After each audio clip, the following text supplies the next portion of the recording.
you've seen tons of CEOs failing or succeeding. So if you look at the CEOs you've seen succeeding, what were the 2-3 characters where you say, look, this is where they have succeeded?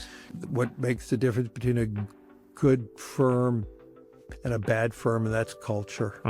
But it's also what the difference between a good firm and a great firm is also culture. And culture is a driving essence of any firm.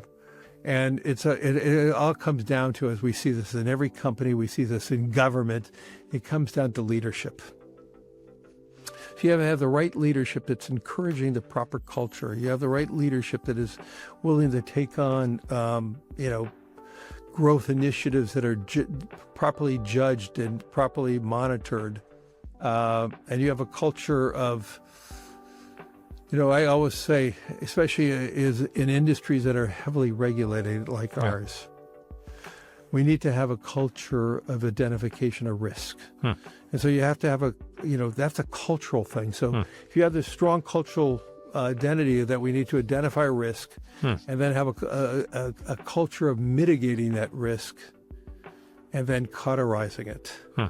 So it's identification, it's mitigating, it's cauterizing, and then regrowing.